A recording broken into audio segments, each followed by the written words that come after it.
ما معي، تعال عندي بكره الصبح لا تعطي. ماني جاي بكره الصبح، بدك تدفع هلا ورجلك فوق رقبتك. مين هذا اللي بيدفع رجله فوق رقبته ولا؟ والله لا كسر لك راسك انت ورجع لك يا واطي. راس مين بدك تكسر ولك واطي؟ راس مين بدك تكسر؟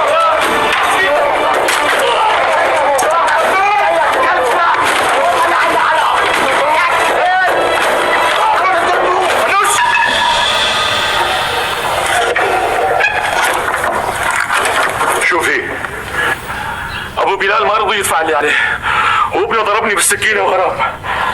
هيك لك انا من اول بدكم تعملوا لي مشاكل.